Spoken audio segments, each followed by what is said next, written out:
Hi everyone, hope you guys are doing great out there. I have so much to talk about today, but we're going to try to focus. Okay, so if you have caught any of these videos and you've enjoyed them, and if you hear something, give us a thumbs up.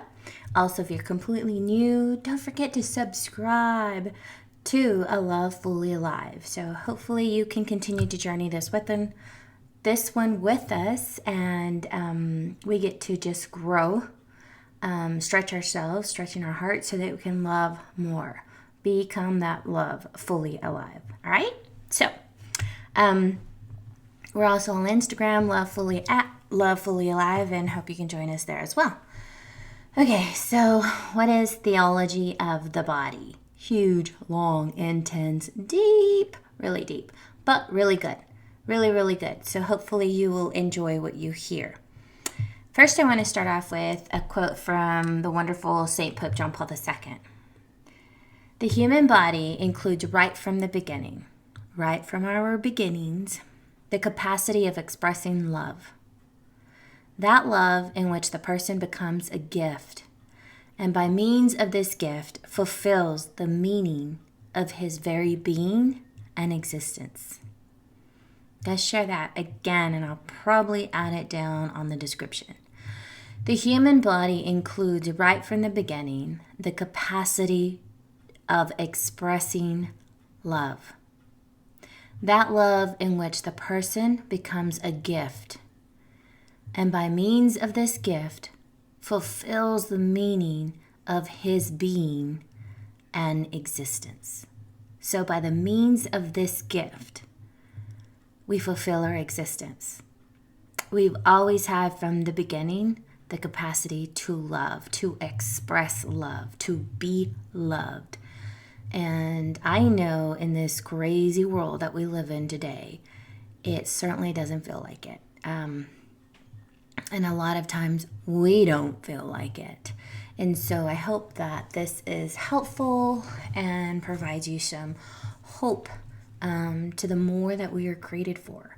And this is what Love Fully Alive is all about, is calling us out into the deep, calling us out into the more that we were meant for. And that means rearranging some things that we're doing, have been doing, don't know if it's working too well, and just feel like we need something more. Well, this is it. And hopefully, as much as I've tried to be obedient to the promptings, I hope you are as too, and we can kind of journey this together and hold each other accountable. So let's dive in. What is theology of the body? This is all about a wonderful teaching that our blessed Pope, Saint Pope John Paul II integrated a vision of the human person. The human body has a specific meaning, making visible the invisible, and it's capable of revealing answers regarding core questions about us, about who we are, and about our lives, our being, our existence. So some of the questions that you might be asking, and some of the questions that, you kind of had stirred within your heart in the silence, and sometimes that's why we avoid silence, because these questions start surfacing and they start asking more of us, and we don't really know how to answer them, and there's a good reason why. And so St. John Paul II tapped into this beauty, tapped into this truth, because he was such a man of communion. He was a beautiful man who, once you get to know about St. Pope John Paul II, you will realize that truly what he embraced was humanity as a whole, as they were. Not perfect, prim, proper, and polished up, but as they were. Much like our other beautiful saint, Mother Teresa of Calcutta. So the more you know, the more you learn about John Paul II, you realize that this is why he got it. He understood what we have all been looking for. So some of the questions that might stir within yourself is there a real purpose to life? If so, what is it? Is there a real purpose to this life? And if so, what is it? What does it mean to be created in the image of God? What the heck does that mean? I can't even comprehend. Like, I am so not like God. And sometimes the struggle is real in that circumstance, in that situation, in that place. But it's a reality that only can be made real or true in and through the body. So we're going to learn a whole lot here, and I hope you stick around. Okay, another question we might ask ourselves is, why are we created male and female? And does it really matter if we are one sex or the other? What's the big deal? Okay, that's a huge question in our day and age. And if it's left unanswered, we're left feeling pretty confused. And so Theology of the Body helps us get our head on straight about what the difference is and who we are and what we are and of whom we are. Okay? So it's going to be awesome. And then another question, is it really, let's be real, is it truly possible to be pure of heart? That one's a tough one. But that's for all of us. Is it really possible to be pure of heart? These questions I know are kind of challenging, but they stir within us. Whether we acknowledge them or not, or see them as they are, they're still there. They exist. They totally exist because we're human. We ponder these things in the deepest recesses of our hearts, and sometimes, a lot of times, if we don't go out of ourselves, we will not find the answers. So hopefully some of that's kind of intrigued you. I know that when I first started coming across a lot of these questions, I felt really alone.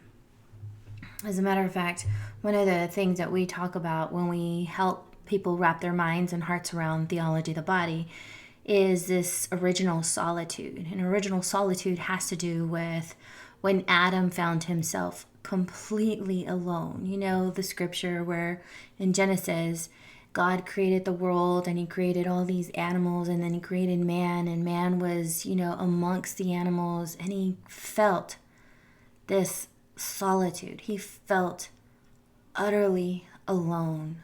And he wasn't. He had all of God's beautiful creation.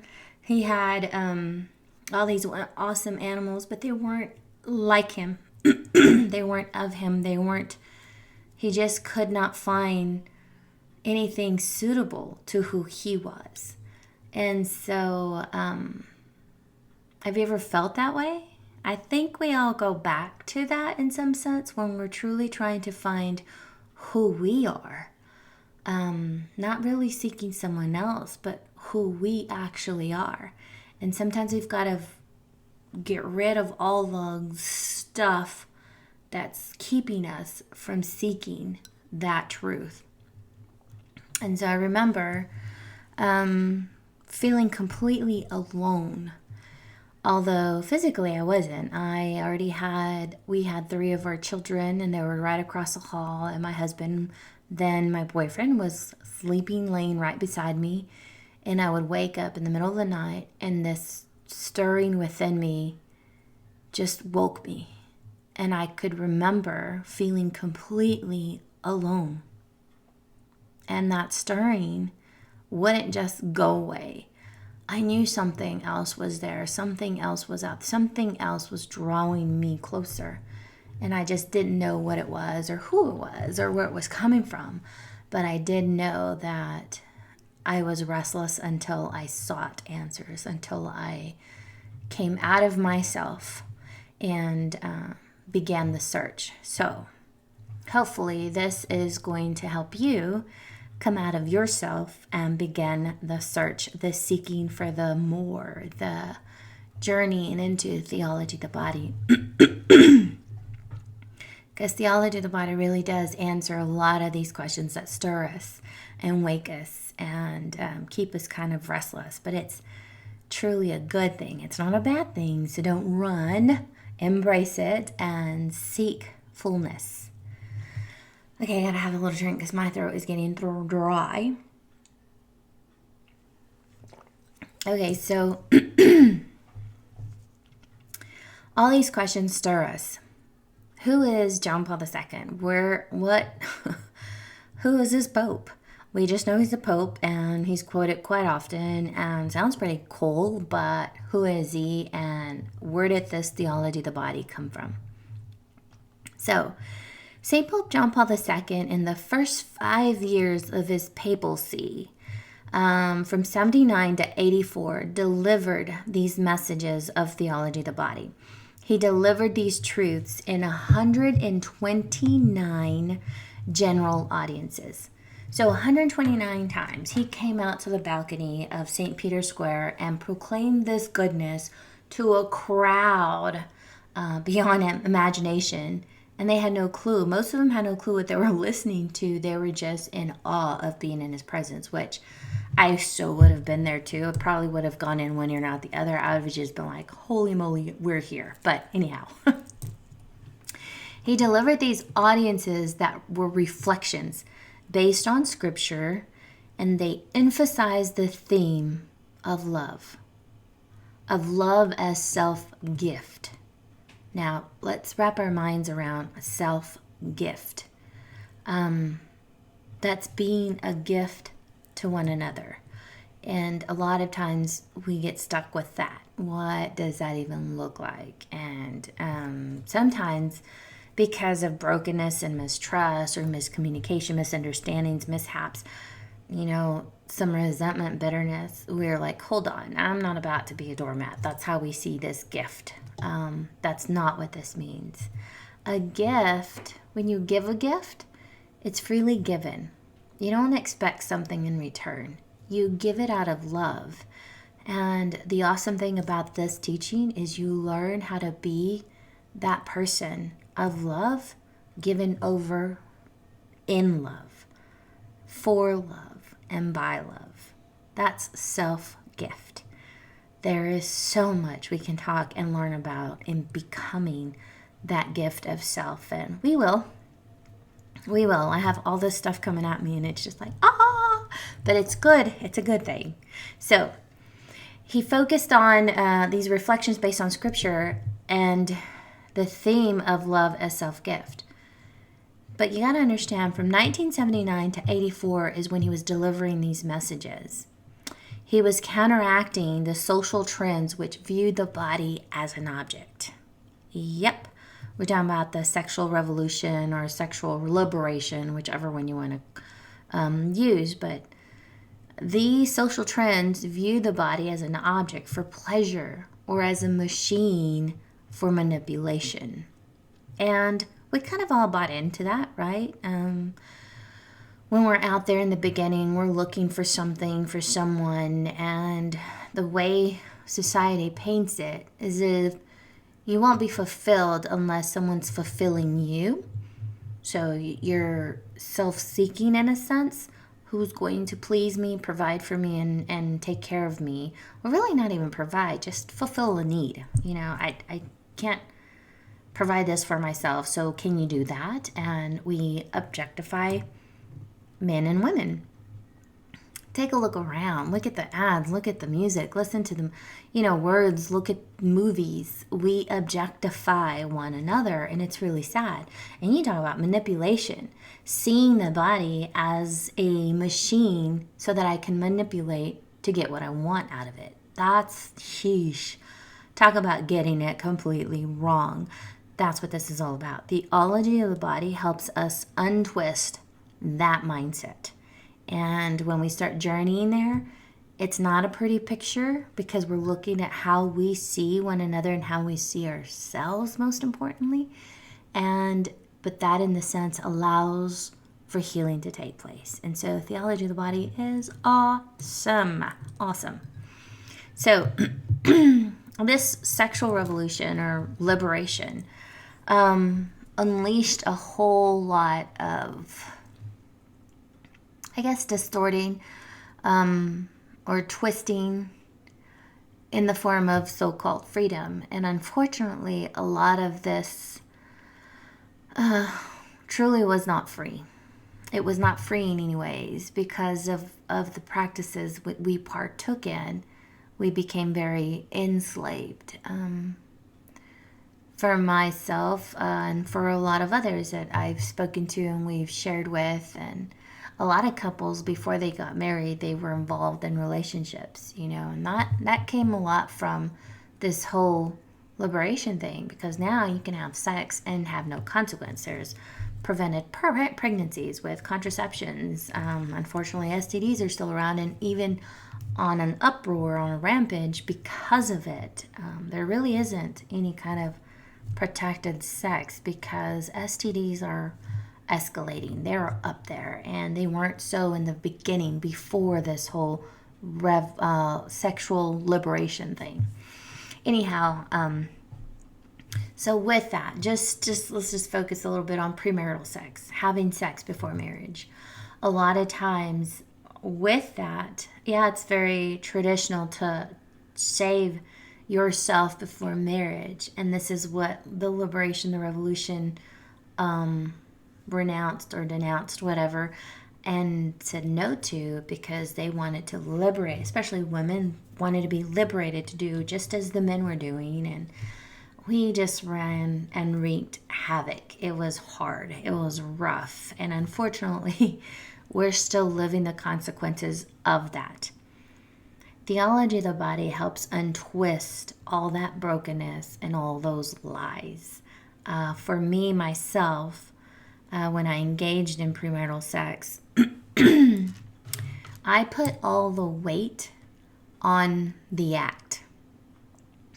I was only seeking to be pleased, and the rest of the time, if I wasn't happy, you felt it.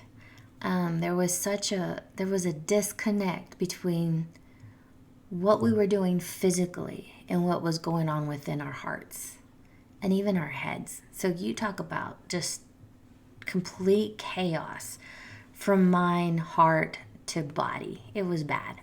And complete disconnection, segregation. It was not healthy, and it wasn't good. And we were living like this and causing all sorts of destruction. So theology of the body helped us bring it into fullness and began tapping into this love that we were made for, a real love that we completely and totally exist with and are capable of, but have no idea because we've done all of the opposite. So if anything you're listening to sounds like something you need to stay focused on and is being prompted within your own heart, please join us in this journey.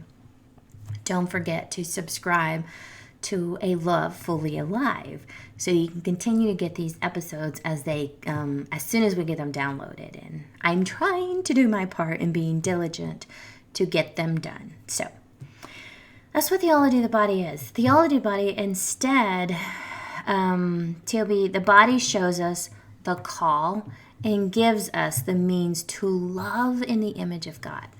That's the whole point, is to be able to tap into this fullness of this love that we were created for, that we're meant for, that we're made for. And TOB helps us get there. It's an awesome gift. And I know that the only reason I am sharing this with each of you is because I am truly in a place of, I'm not going to say complete total peace and surrender. Hello, I'm not. I'd be completely lying. But I am so much better where I am now than I have ever been in my life. And that is only because of what the beautiful teachings of the church has given us. The freedom in theology of the body that we have found, and the joy that now is sacramental. And that is, I wouldn't trade places for anything in the world. And I know that as we continue to journey this together as a marriage and family, it'll only grow deeper. This love will only grow deeper. So hopefully you can enjoy the ride as much as we are. Pope John Paul II encourages a true reverence, a deep respect for the gift of our sexuality. He also challenges us to live it out in a way worthy of our great dignity, worthy of who we are, worthy of what we are made for. Saint Pope John Paul II encourages a true reverence, a deep respect for the gift of our sexuality, and challenges us to live it out in a way worthy of our great dignity, our worth as human persons. Theology of the body sums up the true meaning of being person. That's what TOB is all about. Helping us see who we truly are and giving us the encouragement to live it out fully. So that's why, hence, our awesome channel is Love Fully Alive. It is beautiful. It's a great way to start helping yourself be loved. And that's the most challenging. I so get it, because when we've been broken or we've had regrets or shames or resentments, disappointments, letdowns, whatever you want to call it. When we've experienced that, it's really hard to let ourselves be loved. And Theology of the Body is a big key into helping that door fly open.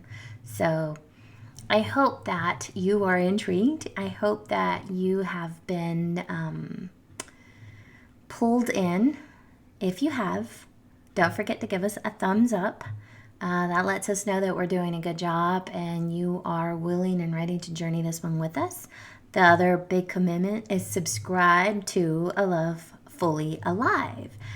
One of the easy, simple ways is to be able to journal and reflect as you're receiving the message, and let yourself just be and ask yourself what stirs within, what's moving you, what is tugging at your heart, and then just be still for a moment, let yourself receive, and allow yourself to be loved in that. Okay? So, all right, give us a thumbs up, subscribe to Love Fully Alive, and I cannot wait till we get together next time. Bye!